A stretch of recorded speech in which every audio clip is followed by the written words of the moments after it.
Dear friend, today we will discuss the tonsil. Tonsil. If we say what is a tonsil, tonsil is a collection of the lymphoid tissue deep to the mucosa. And these lymphoid tissue collected especially around the oropharynx and the nasopharynx. So when they are collected around the nasopharynx and the oropharynx, they make the different types of the tonsil. And these tonsil when unite to a ring and they form the Waldeyer's ring. So just we will see, look here. Suppose this is tongue, the dorsal surface of the tongue here, and here is the palate, soft palate, the uvula, here. Okay, here. Now, this is the fold, palatoglossal fold, which is attached to the palate, and this is the palatopharyngeal fold, like this. Okay, so now a different lymphoid tissue collected. Here, one prominent tonsil, collection of the lymphoid tissue here between the two fold, palatopharyngeal and palatoglossus. Okay, these are known as the these are the tonsils. Okay, the main tonsil or the palatine tonsil. Some tissue collected, lymphoid tissue collected on the dorsal side of the tongue. Okay, deep to the mucosa here. This is known as the lingual tonsil. Okay, here. And lymphoid tissue also collected on the posterior nasopharyngeal wall or the superior surface of the posterior superior surface of the nasopharynx here. So this is the nasopharyngeal tonsils. And few lymphoid tissue also collected around the auditory tube, opening of the auditory tube here, which are known as the tubal tonsils. So these are the location of the tonsil around the oropharynx and the nasopharynx. And these lymphoid tissue, they are connected to each other by the intertonsillar tissue. These are also the lymphoid tissue, intertonsillar tissue here. So these are connected to each other like this.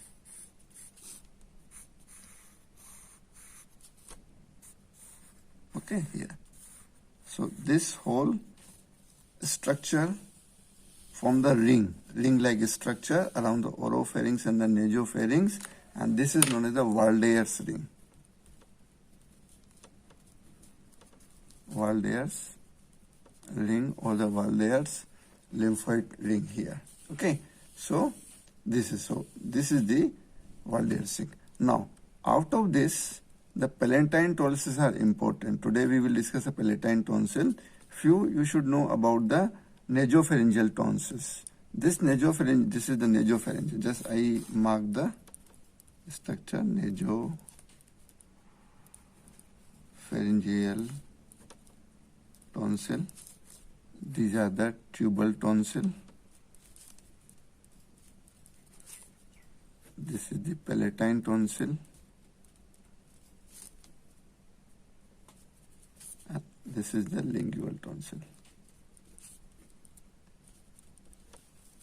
Okay, so these are the different. Now, if you see the nasopharyngeal tonsil is also known as the third tonsil or Luschka's tonsil. Luschka's tonsil or the Luschka's gland. It is also known as the Luschka's gland, or also known as the pharyngeal or the nasopharyngeal tonsils. This nasopharyngeal tonsil is located on the posterior superior wall of the nasopharynx. Clear? And as this is deep to the mucosa, so this is also known as the mucosa associated lymphoid tissue. Also known as the mucosa associated lymphoid tissue, which is MALT, M-A-L-T. Okay, so this nasopharyngeal tonsil. And this nasopharyngeal tonsils are enlarged in the childhood up to the 5 to 8 years of age. They are enlarged up to 5 to 8 years of age, and after the 8 years of age, these nasopharyngeal tonsils regresses in size. Okay, here. So these are the nasopharyngeal tonsils. Now come on the tonsil. We will say the tonsil, so it is normally taken as a palatine tonsil. Okay, so what is palatine tonsil? Yeah, palatine tonsil. Palatine tonsils are located above the dorsal side of the tongue on the both sides. Okay, in a fossa, there is another tonsillar sinus or tonsillar fossa here. Okay, and these palatine tonsil is also known as the fascial tonsil. Fascial tonsil. Okay, here. Now, these palatine tonsil now, they are, I told you, they are each 2 in number, both sides of the dorsal side of the tongue. Yeah. And if you see the location here, this location, yes, here. This is the palatoglossal fold, okay, and the palatopharyngeal fold, or the arch. Okay, here. So both palatine tonsil located in the tonsillar sinus or the tonsillar fossa, which is a triangular area on the dorsal side of the tongue, above the dorsal side of the tongue, bounded by anteriorly palatoglossal arch, posteriorly by the palatopharyngeus arch, apex is here superiorly, and this is the base. Base is towards the dorsal side of the tongue. Okay, so this is the tonsillar sinus or the tonsillar fossa. Okay, here. Now, if you see the shape of the tonsil here, shape of the tonsil is oval.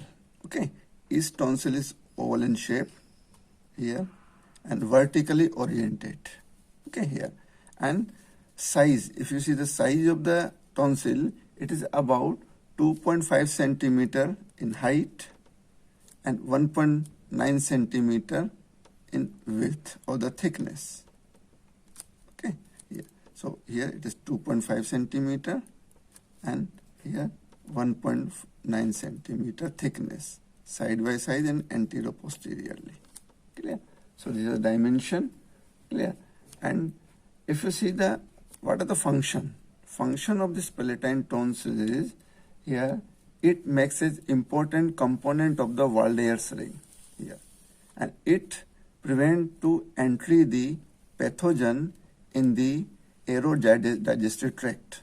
Especially here the palatine tonsils prevent the pathogen to enter into the digestive tract, while here the nasopharyngeal tonsils and the tubal tonsils prevent to enter the pathogen into the respiratory system here. Okay, so this whole Waldeyr's ring act as a protective mechanism or first line of the defense, where the pathogen are trapped here in the nasopharynx and the oropharynx. Clear? So these are the functions, some function of the tonsil. Clear? Now, if you see the structure of the tonsil now, structure of the tonsil here, the whole tonsil is covered by the capsule, but this capsule is covered on the lateral side, not the medial side. Okay, here we will come later on. Here, suppose this is the tonsil.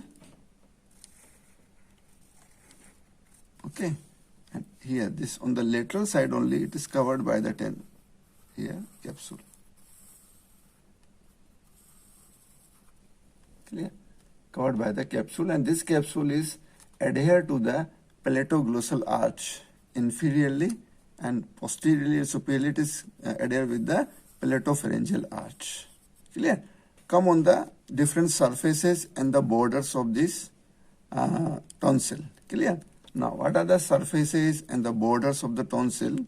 If you see, there is an anterior border and the posterior border, because it is elongated here. So it has the anterior border. Suppose this is the anterior border here, and posteriorly the posterior border. Okay, and then the medial surface and the lateral surface, upper pole and the lower pole. So these are the different part of the palatine tonsils: upper pole, lower pole, anterior border, posterior border, medial surface, and the lateral surface. Clear?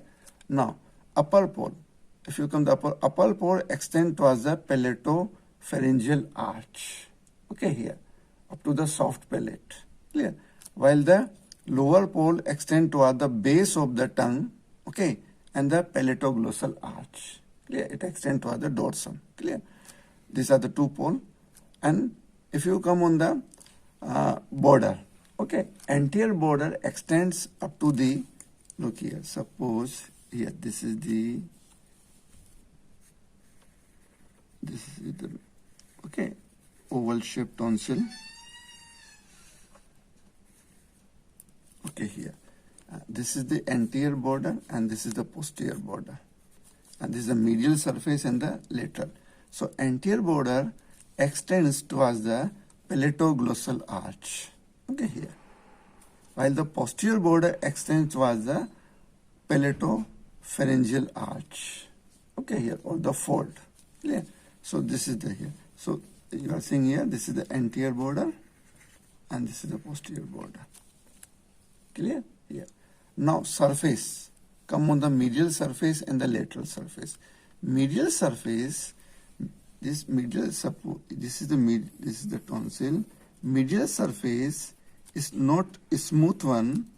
They have the crypts inside, like this. Okay, here.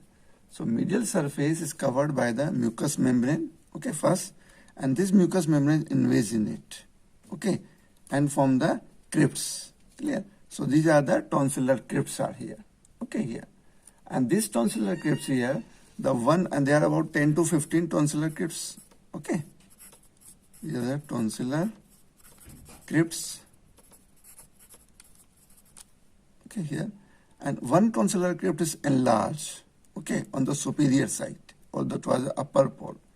And this upper tonsillar crypt here is known as the tonsillar cleft. Okay, this is tonsillar cleft. Upper tonsillar cleft crypt is known as the tonsillar cleft here. Okay, so this is the largest tonsillar crypts which is present towards the upper pole, known as the tonsillar cleft. Clear here? So medial surface first covered by the mucous membrane, and this mucous membrane is the same as the oral cavity, that is the stratified squamous epithelium. Okay, here. So and laterally, if you come the lateral surface here, lateral surface is covered by the first capsule here. See, this is the, here suppose blue color here, this is the capsule here. Just around the tonsil is a capsule. So this is the demi-capsule, or half of the capsule, because this capsule only covers the lateral surface here, not on the medial surface. Clear? This is a capsule. Clear? Now, lateral to the capsule, there is a certain structure which are related to this lateral surface. So if you go from the medial to lateral side, there are certain structures are there here. First is the loose areolar tissue here. First is the loose areolar tissue around the capsule here.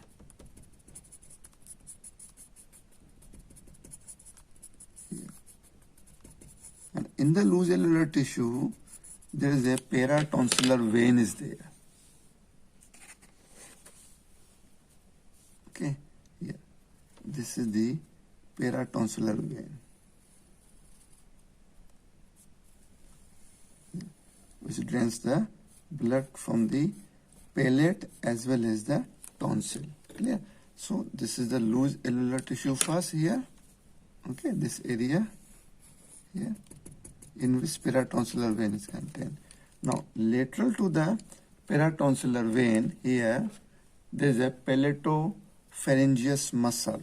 Okay, yeah, this is the Palatopharyngeus muscle. And lateral to the Palatopharyngeus muscle, there's a superior constrictor muscles of the pharynx come here, this laterally here. Okay, here.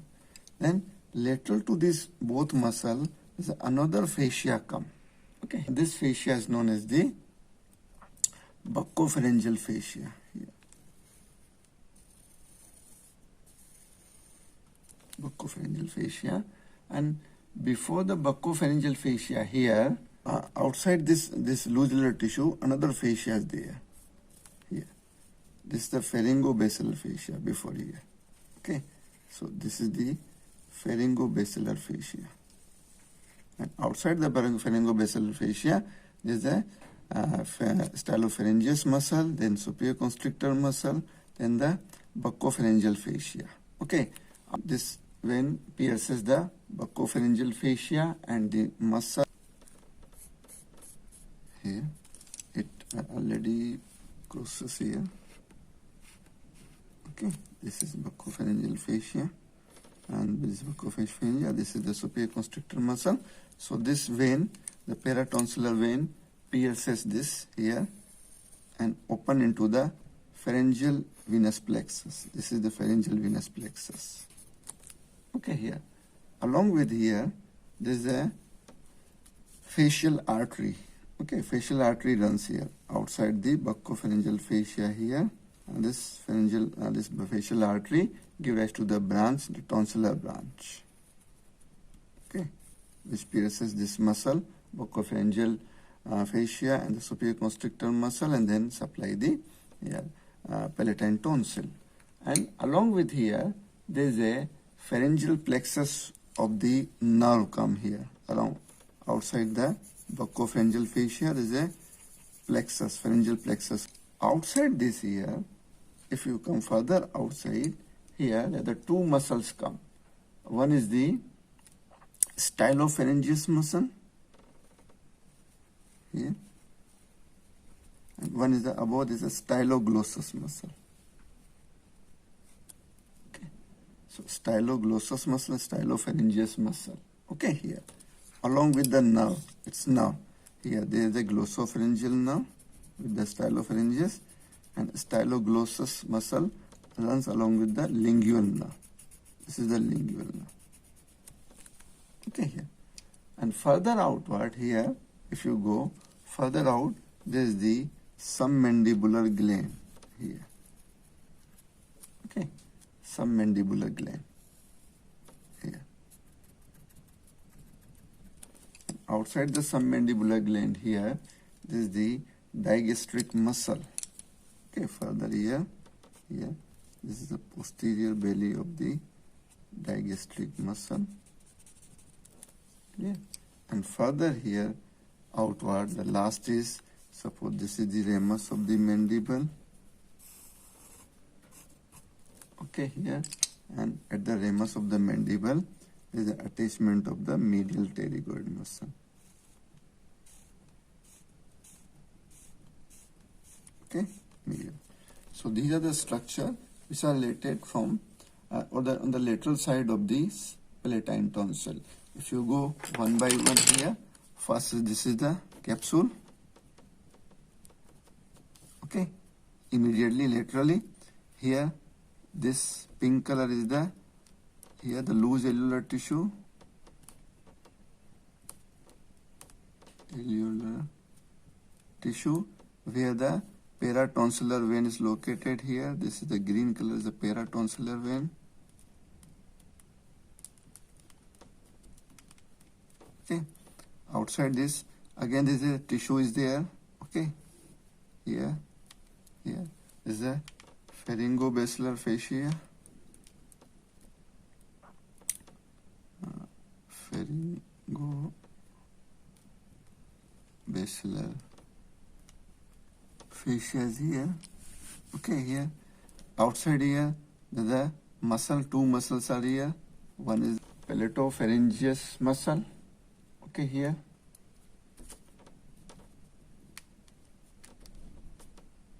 palatopharyngeus muscle, and this is the superior constrictor muscle. Superior constrictor muscle. Outside the superior conjunctiva, this is the buccopharyngeal fascia. Okay, this is the green color again, buccopharyngeal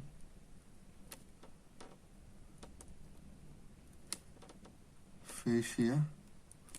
Then outside the buccopharyngeal fascia here, there is a paratonsillar vein drains into the pharyngeal plexus of the vein. Okay, here this is the pharyngeal plexus of the vein. Pharyngeal plexus of the vein. Along with that, this is the facial artery. Facial artery here, along with the pharyngeal plexus of the nerve here. Okay, here the yellow color here. Pharyngeal plexus of nerve. Then outside here, the two muscles are here, styloglossus, and this is the stylopharyngeus muscle along with the nerve. Styloglossus runs with this lingual nerve. Stylopharyngeus runs with the glossopharyngeal nerve.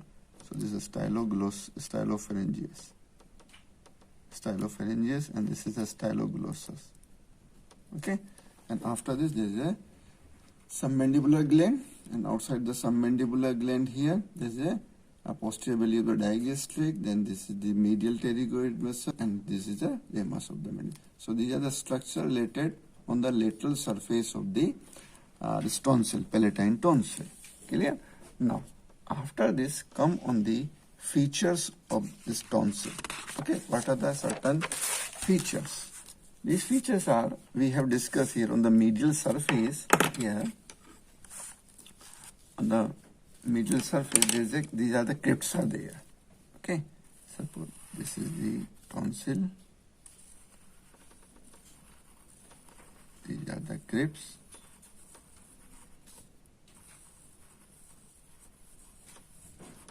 Okay, here these are crypts, which is medial surface lined by the mucous membrane, stratified squamous epithelium, and this about 10 to 12 crypts are there.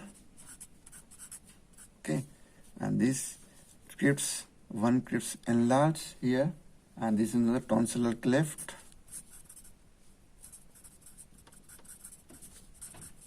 Tonsillar cleft. Okay, one crypts enlarged on the superior side, towards the upper pole, is another tonsillar cleft here, for the intratonsillar cleft. Okay, this is the intratonsillar cleft here. Clear? Now, and this cleft, along this cleft here, there is the collection of the lymphoid tissue here. Suppose along the crypts there is a collection of the lymphoid tissue here.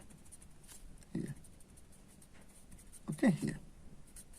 Just deep to the cleft, there is a collection of the lymphoid tissue here. Though the whole thickness of the palatine tonsil have the tonsil, this lymphocyte, but here the deep to the cleft and the cleft and the crypts here. These are the crypts.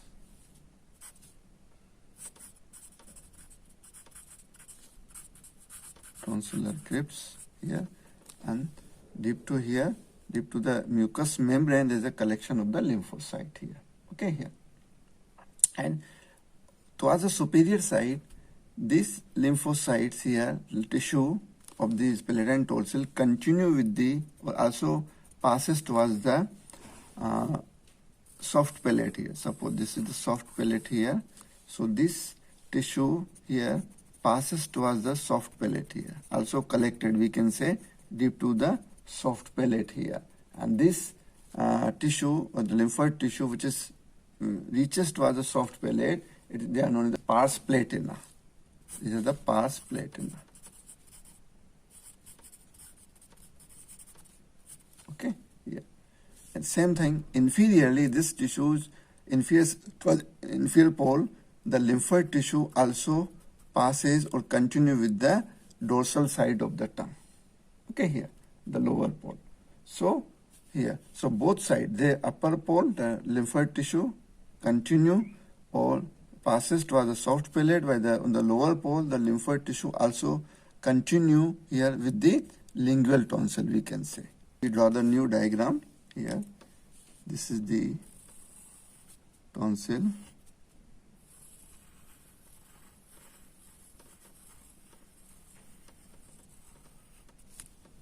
Here, and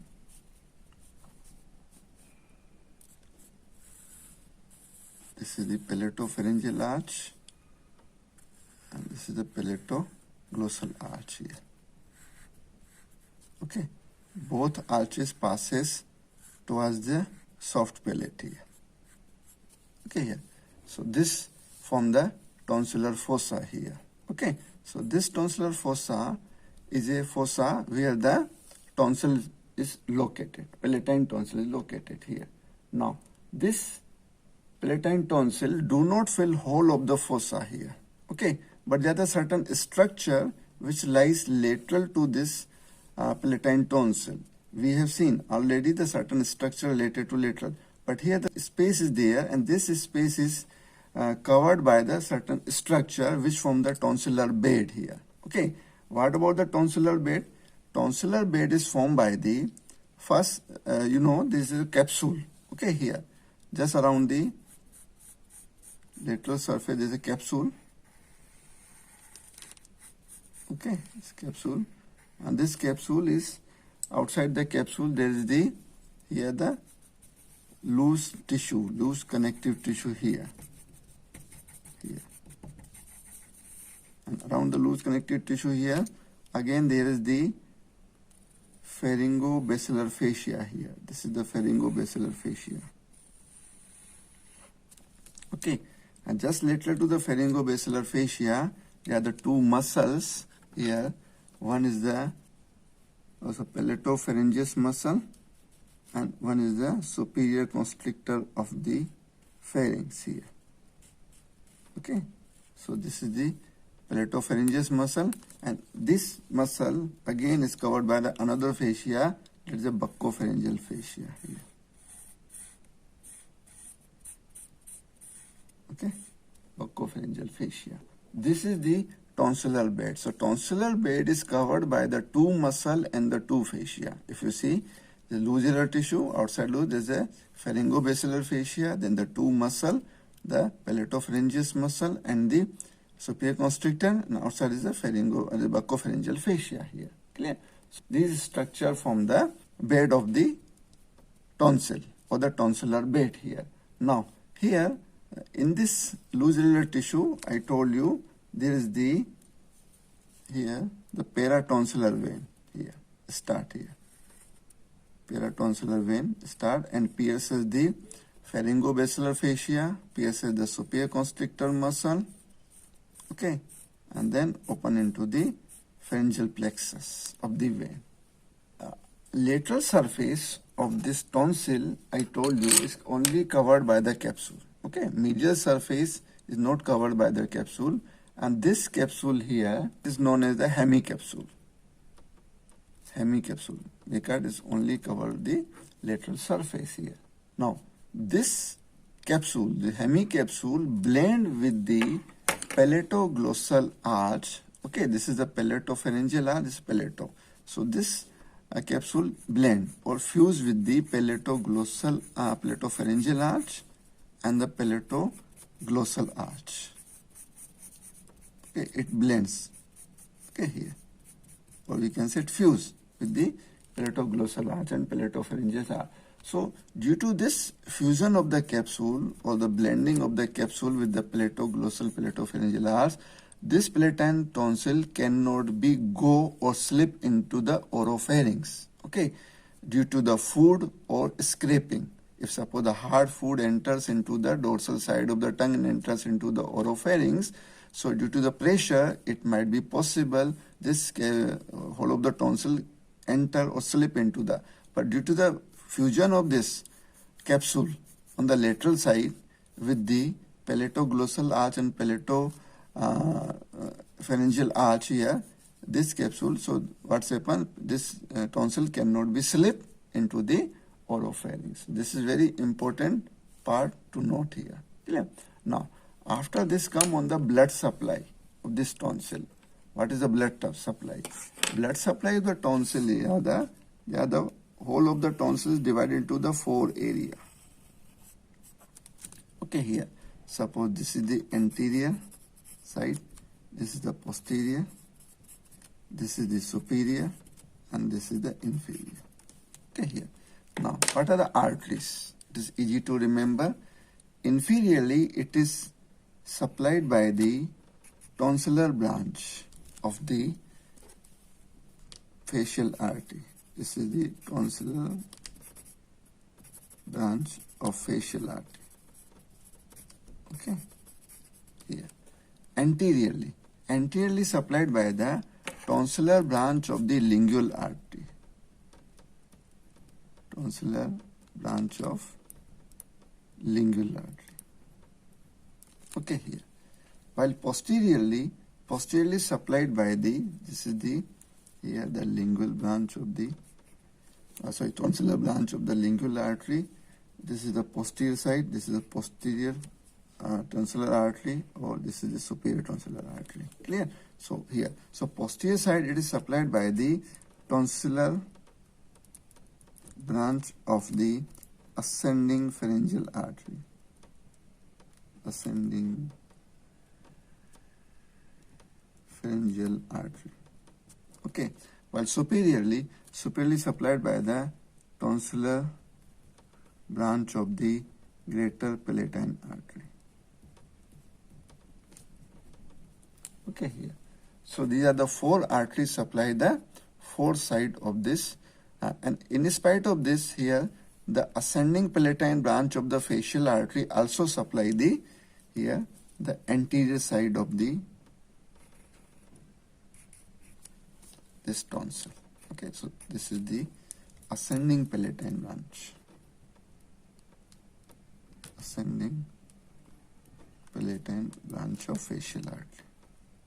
Okay, so these are the artery supply, and important is the tonsillar branch. Okay, this is a large branch here, tonsillar branch of the facial artery here, the largest branch. This is also the chief artery of the tonsil. Clear? So this is the artery supply. Now the venous drainage. Come on the venous drainage. Venous drainage here. This is the tonsil. Okay, veins start from the here tonsil, and they form the first the tonsillar plexus here around the tonsil. Okay, here is tonsillar venous plexus here. It from the tonsillar venous plexus here. Okay, here small, and this tonsillar venous plexus joined with the one vein which come from the soft palate here. Okay. This is the Palatine Vein here, and this Palatine Vein unite with the tonsillar venous plexus to form the Paratonsillar Vein. Okay, this is the Paratonsillar Vein, and this Paratonsillar Vein then drains into the Pharyngeal venous plexus. It enters into the lateral wall of the pharynx and drains into the Pharyngeal venous plexus. So this is the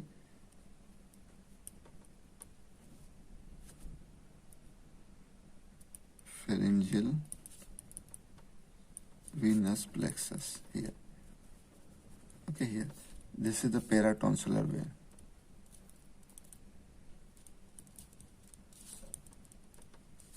Okay, here. So Paratonsillar vein here, drain from the venous tonsillar venous plexus. This Paratonsillar vein is fuses with the vein which comes from the soft palate here to form the Paratonsillar vein, and then into the pharyngeal venous plexus, and this pharyngeal venous plexus then drain into the internal jugular vein. Okay, here it drains into the internal jugular vein. Clear? This pharyngeal venous plexus communicate with the this cavern through the inferior petrosus sinus. Inferior petrosus sinus, it communicate with the cavernous sinus. Okay, so what's happened now here? This pharyngeal venous plexus, any infection in the tonsils might enter into this pharyngeal venous plexus, and through the pharyngeal venous plexus it may enter into the cavernous sinus via the inferior petrosus sinus. Clear? So this is the venous drainage of the Palatine tonsil. Now nerve supply, if you see the nerve supply the sensory supply. Sensory supply come from the glossopharyngeal nerve and the tonsillar branches of the maxillary nerve here. So this is the glossopharyngeal nerve, general sensation, and also the taste sensation also carried by the glossopharyngeal nerve, and the general sensation also carried by this branch from the maxillary nerve. Branch from maxillary nerve. Okay, yeah. So, or the tonsillar branch of the maxillary nerve. Tonsillar branch from the maxillary nerve. So, these are the nerves which supply the tonsil, the mucosa, especially the mucosa of the tonsil. Clear? Now, after this lymphatic drainage here, the lymphatic drainage is such, there is no afferent lymphatics enters into the tonsil, because the tonsil is a lymphoid tissue. Whatever lymph is formed, it ultimately drains into the deep group of the cervical lymph node here. Okay, and deep cervical group of the lymph node, especially they drain into the jugulodigastric group of the jugulodigastric lymph node. Okay, so jugulodigastric is and especially here in the jugulodigastric group of the lymph node, here triangle here, suppose this is the digastric muscle. Okay, the digastric muscle, and here is the fascial vein come. Okay, fascial vein come here, which unite with the anterior division of the retromandibular vein to form the common fascial vein. So one triangle is formed in between the digastric muscle and the common fascial vein, and along in the triangle there are the collection of the lymph nodes here. Okay, a certain collection of the lymph nodes here, and these lymph nodes are known as the principal lymph nodes of the tonsil. Okay, these are known as the principal lymph node of the tonsil. Principal lymph node of the tonsil, where it is seen whenever there is an infection of the tonsil occur, these lymph nodes are enlarged. Okay, so it is seen now the lymph ultimately drains into the into the principal lymph node, principal group of lymph node of the tonsil here in the triangle between the digastric muscle and the common fascial vein, and then these lymph node drain into the jugulodigastric group of the lymph node. Jugulodigastric group of the lymph node. Okay, here. So these are the principal lymph node. Okay.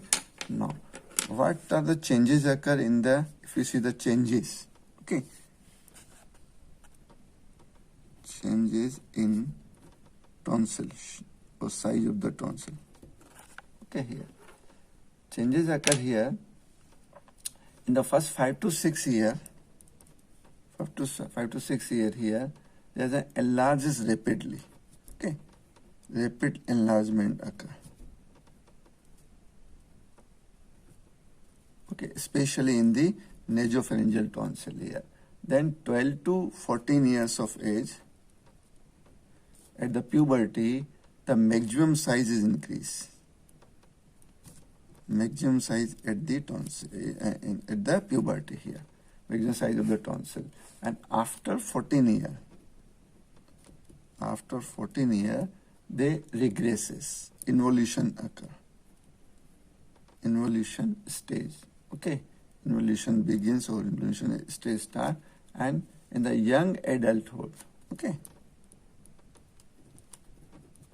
young adulthood here, what's happened? The parts of the tonsil persist prominently. Okay, small part of tonsil persist. Then middle age, okay, in the middle age, then this part further diminishes. diminishes in size, okay, here, and the pars platina, which extend into the soft palate, regresses usually at the 5-year. I told you pars platina, which is extend to the soft palate, regresses at 5-year of age. Okay, 5-year of age. Clear? So these are the certain changes occur. First, they increases rapidly up to 5 to 6 year. Maximum size reaches up to 12 to 14 year. Then after 14 year, involution occur, size going to reduce, and young adult, a small part persists, and the middle age, the diminishes, okay, again, and pars platina persists only 5-year of age. Yeah. So this is all about the tonsil, and if you see the clinical aspect of the tonsil, clinical aspect,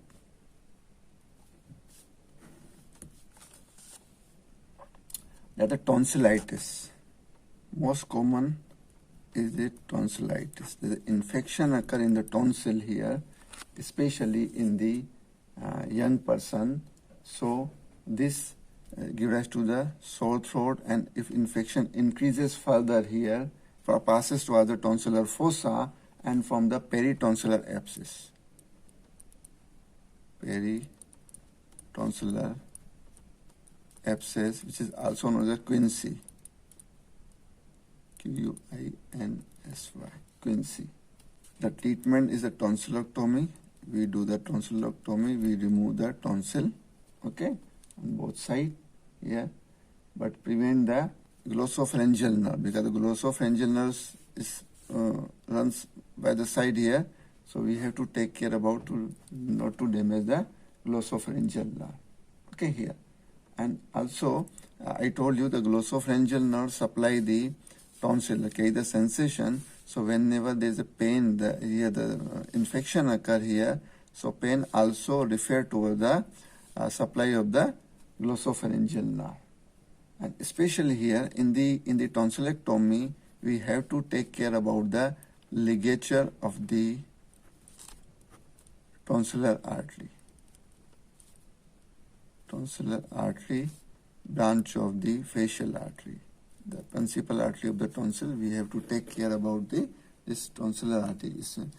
We have to cautiously ligate this tonsillar artery. Okay, and also there is a bleeding occur after the tonsil. The bleeding occur, it is due to the paratonsillar vein. Paratonsillar vein is cut open. So we have also take care of to stop this bleeding by applying the pressure or either the sweat. So this is, I think, all about the tonsil and the clinical aspect of the tonsil. Thank you.